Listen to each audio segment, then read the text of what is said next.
জানলে কি আর করতাম গুনা বাবা মাওলানা, এই কথার মধ্যে দোষ নাই। এটা ঠিক আছে, একটা আক্ষেপ করে বলতেছে বাবা, ও আমার মুর্শিদ, মুর্শিদকে তো বাবা বলে, বাবা আমি জানলে তো এই গুনাহ করতাম না, এটার মধ্যে কোনো দোষ নাই, অপরাধ নাই। দোষটা কোন জায়গায়?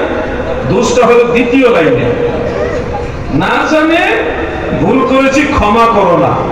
এখন এই ক্ষমা করার যদি টার্গেটটা ওই বাবা হয়ে থাকে, তাহলে এখানে শিরিক হবে। কি হবে?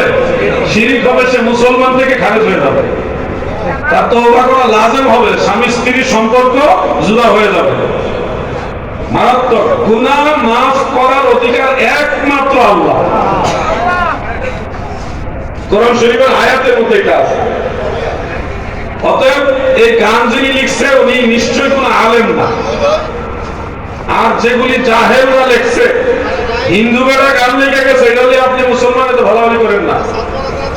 ভালো অনেক কাসিদা আছে, এগুলি গান, এগুলি নিয়ে লাফালাফি করেন না।